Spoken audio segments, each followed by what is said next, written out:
Ini Imam Ibnul Katsir rahimahullah ta'ala menjelaskan kepada kita bahwa dalam beragama ini bukan angan-angan, bukan dengan hawa nafsu, tetapi dengan ilmu.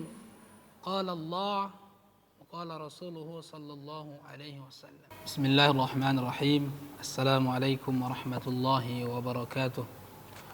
Innal hamdalillah nahmaduhu wa nasta'inuhu wa nastaghfiruh.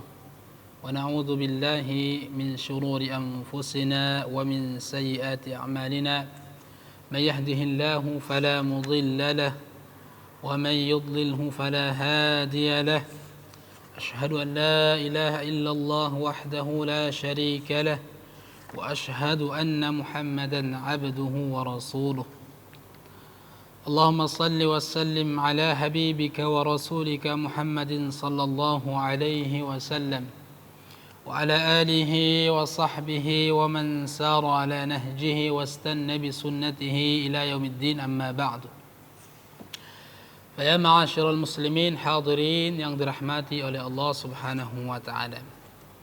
Kita lanjutkan pelajaran kita atau materi kita yang berhubungan dengan ilmu. Pada kesempatan kali ini insyaallah kita akan membahas seputar ta'assub, fanatisme dan taklid buta. Ya. Nanti akan kita dengarkan petuah-petuah atau nasihat-nasihat atau wejangan-wejangan yang diberikan oleh Imam Ibnul Qayyim rahimahullahu taala. Sebagaimana yang sudah kita jelaskan minggu kemarin atau minggu-minggu kemarin bahwa para sahabat Nabi alaihi salatu wassalam, kemudian tabi'in, ulama-ulama tabi'in, ulama-ulama atba'ut tabi'in, bagaimana mereka antusias dalam mengikuti sunnah Nabi alaihi salatu wassalam, sehingga mereka dalam mengambil ilmu itu hanya berpatok pada dua sumber, yaitu Al-Quran dan sunnah Nabi alaihi salatu wassalam. Dan tentunya ini adalah perjalanan panjang yang dilalui oleh para ulama, sehingga abad demi abad perjalanan ilmu itu semakin berkembang, sehingga sekitar abad kedua atau abad ketiga Hijriyah menjelang abad keempat Hijriyah, lahirlah atau muncullah sifat ta'assub dan taklid itu. Dalam konteks pembicaraan yang dikisahkan oleh Al-Quranul Karim yang sering kita baca, ternyata sifat ta'assub ini sudah melekat pada umat-umat sebelum kita. Umat Nabi Nuh alaihissalam, umat Nabi Musa, semua umat-umat ternyata ta'assub ini sudah melekat. Sehingga sifat ini ternyata kemudian lahir lagi setelah mulai manusia menjauh dari kitabullah wa sunnatu Rasulillah sallallahu alaihi wasallam. Baik, kita baca.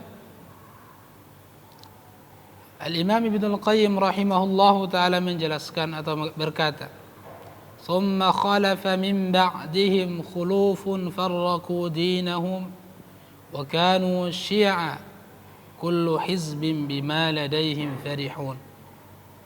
Lalu datanglah sekelompok atau suatu kaum yang memecah belah agama mereka, wa kanu syi'a, dan mereka itu berkelompok-kelompok.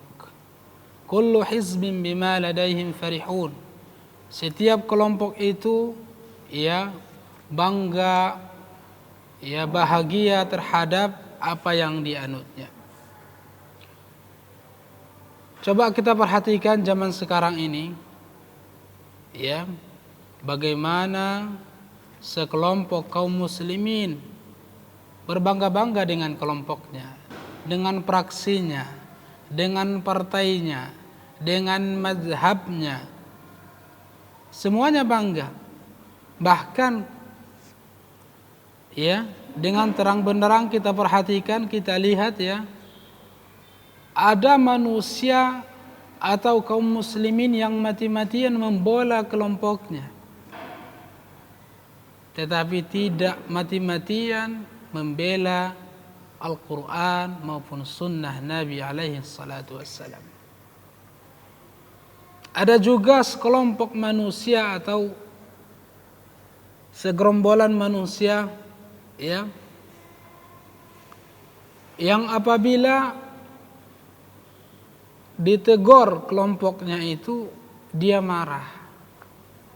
Kenapa? Karena dia merasa bahwa kelompoknya lah yang paling benar.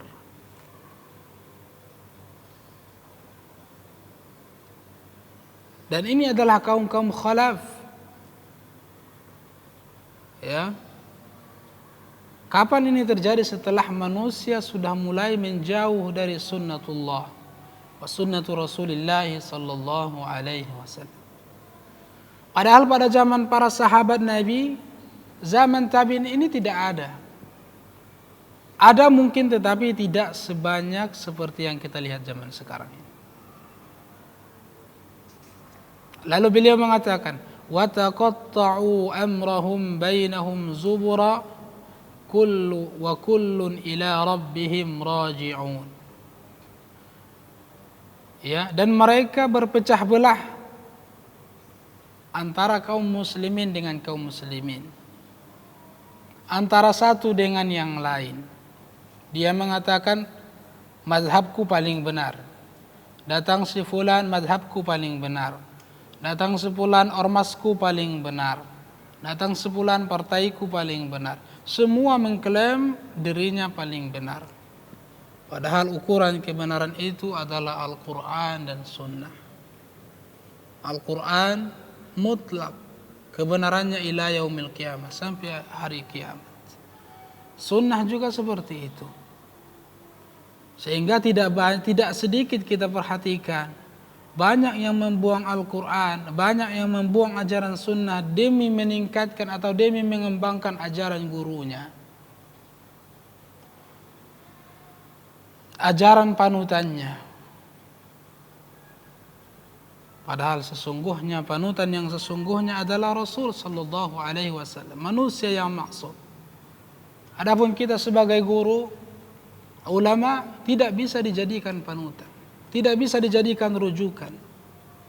Hari ini kita berkata benar, besok yang kita katakan barangkali salah. Hari ini kita mengatakan A, besok yang kita katakan B. Ya, setinggi apapun keilmuan seorang ulama, dia adalah manusia. Dia adalah generasi setelah Rasul sallallahu alaihi wasallam yang perkataannya bisa salah bisa benar. Ya. Lalu beliau mengatakan rahimahullah, ja'alu ta'assuba lil madahibi diyanatahum allati biha yadinun. Mereka menjadikan fanatisme itu sikap fanatik dalam bermazhab, ya, patokan dalam beragama. Allahu Akbar. Ya. Dan ini tidak layak. Ya. Dan kita tidak layak mengkultuskan guru kita, mengkultuskan panutan kita, siapapun orangnya kecuali Rasul sallallahu alaihi wasallam. Ya, guru kita bisa salah, guru kita bisa benar. Ketika salah kita tinggalkan, ketika benar kita ikuti. Bukan hakikatnya bukan guru kita yang kita ikuti, tetapi ajaran yang diajarkan oleh Rasulullah sallallahu alaihi wasallam. Ketika guru kita salah, kita melihat guru kita salah, ya udah tinggalkan. Ya. Kesalahannya tidak usah dibela, tetapi dia atau aibnya ditutupi. Ya. Kita lihat Imam Asy-Syafi'i rahimahullahu taala yang wafat pada tahun 204 Hijriah rahimahullah. Ya, bagaimana beliau mengkritik gurunya Muslim, ya, Az-Zanji, ya. Beliau juga mengkritik gurunya Imam Malik rahimahullahu taala. Dan ini kebiasaan ulama. Kenapa? Karena mereka tidak menjadikan ta'assub dalam diri mereka. Beragama cukup dengan kitabullah wa sunnati Rasulillah, tidak dengan ta'assub. Guru dihormati, guru dimuliakan, ya, sebagai manusia pewaris Nabi, tetapi mereka salah dan lupa. Waru'usa amwalihim allati biha yattajirun. Bahkan dalam urusan dunia banyak manusia yang fanatis. Dalam urusan politik banyak manusia yang bertengkar. Banyak manusia yang bermusuh-musuhan dalam urusan politik, dalam urusan perdagangan, dalam urusan bisnis. Mereka fanatik. Dan kelompok yang kedua, kata beliau rahimahullah, wa akharuna minhum qana'u bi mahdhi at-taqlid wa qalu inna wajadna aba'ana ala millatin wa inna ala atharihim muqtadun. Dan yang kelompok yang kedua adalah kelompok yang senantiasa rela, ya, dan hidup dengan taklid. Taklid buta. Apa itu taklid? Menerima perkataan seseorang tanpa mengetahui sumbernya. Ya. Betul dalam pembahasan para ulama usul fikih, taklid itu dibolehkan ketika, ya, seseorang itu sama sekali tidak mengetahui dalilnya, tetapi tenggelam terus-terusan dalam taklid, ini yang tidak dibolehkan. Maka kewajiban kita sebagai penuntut ilmu, sebagai umat Muhammad sallallahu alaihi wasallam, senantiasa mencari ilmu sehingga kita tidak terjerumus dalam taklid buta selama-lamanya. Kata beliau, orang yang senantiasa taklid buta, waqalu, mereka mengatakan, sesungguhnya kami mendapatkan bapak-bapak kami dalam agama, dalam pemikiran, dalam pendapat, wa inna ala asarihim muqtadun, dan kami terhadap mereka senantiasa mencontoh. Apakah itu benar atau tidak? Apakah itu salah atau tidak? Tidak peduli. Yang penting bagaimana kami mengikuti bapak-bapak kami, mengikuti para ustadz kami, mengikuti para guru-guru kami. Kalau benar alhamdulillah, kalau salah bagaimana kita mengikuti yang salah? Wal fariqan bima'zalin amma yanbaghi ittiba'uhu minas shawab. Dan dua kelompok ini, kelompok yang senantiasa fanatisme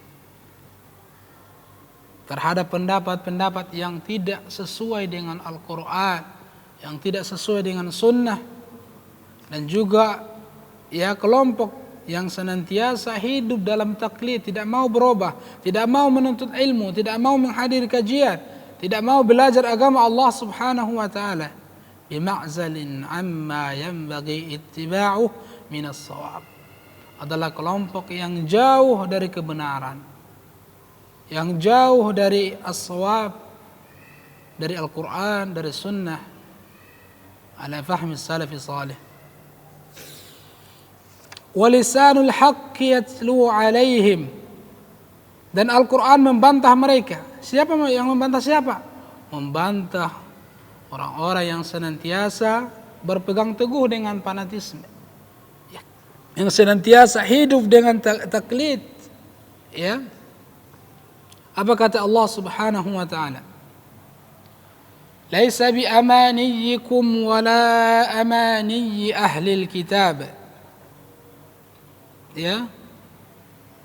Bukan angan-angan kalian dan bukan pula angan-angan ahli kitab. Artinya surga itu, pahala Allah Azza wa Jalla itu, keridhaan Allah Subhanahu wa taala itu tidak didapatkan dengan angan-angan, tidak didapatkan dengan hawa nafsu, tidak didapatkan dengan fanatisme, tidak bisa didapatkan dengan taklid. Laisa bi amaniyikum wala amani ahli alkitab.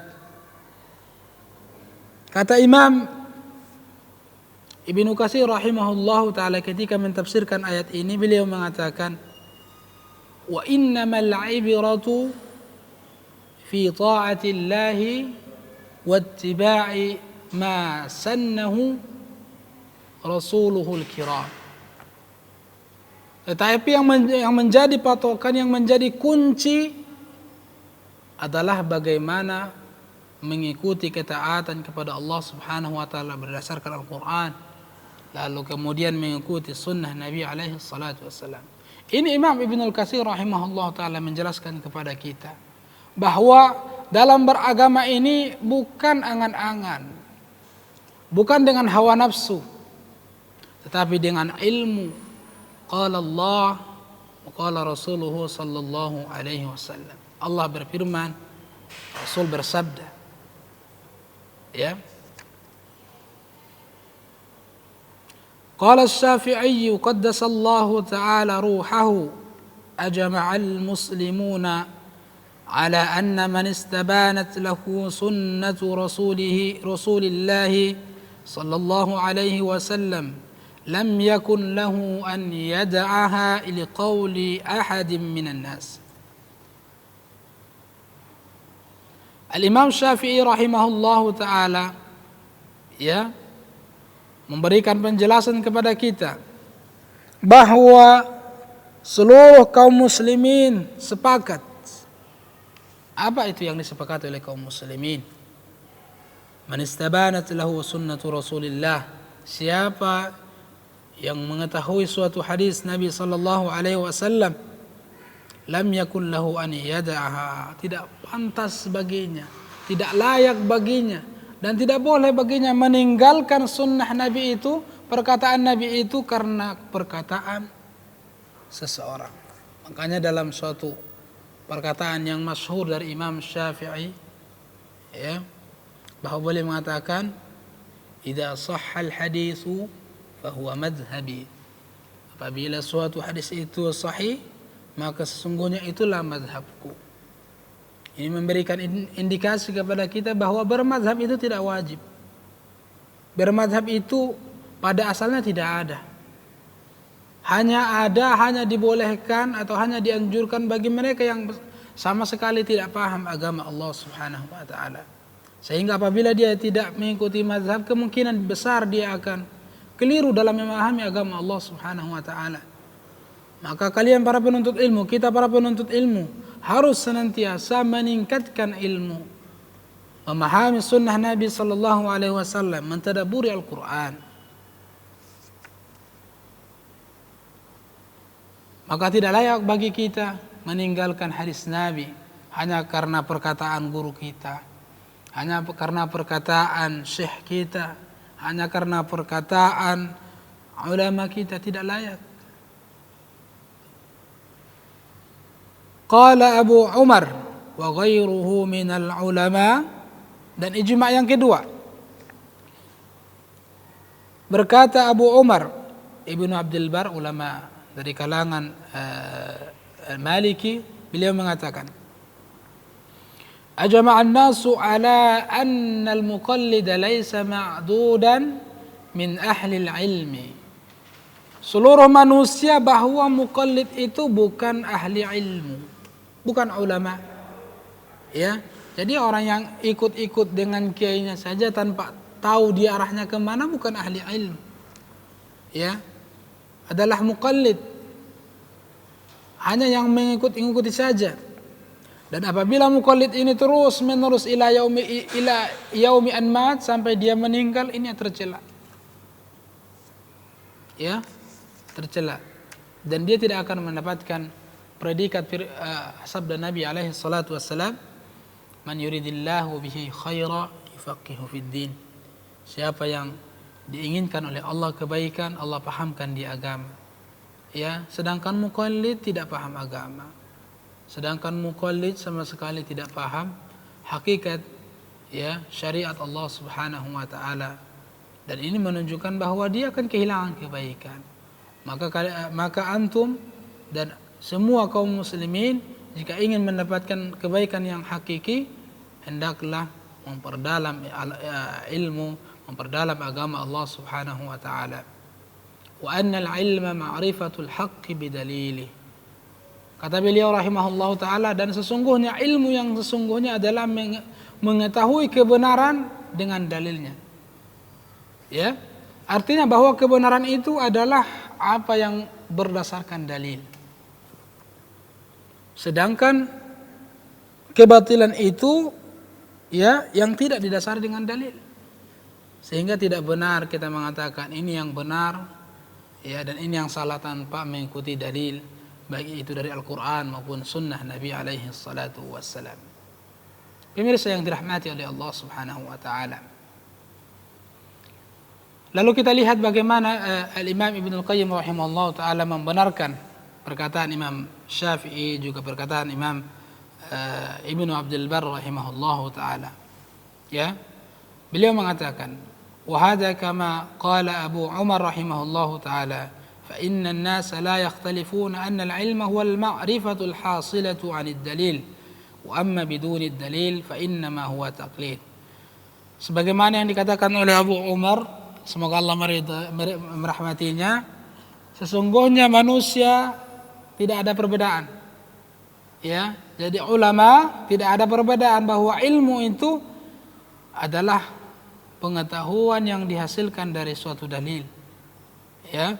Wa amma bidunid dalil fa innama huwa taqlid. Segala ilmu yang tanpa ada dasarnya dari Al-Qur'an maupun sunnah, maka itu adalah taklid.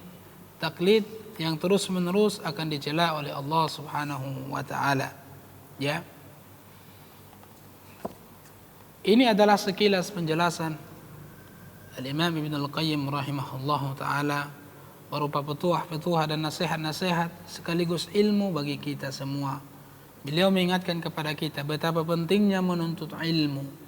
Ya, betapa pentingnya memahami Al-Qur'an, memahami sunnah Nabi alaihi salatu wassalam.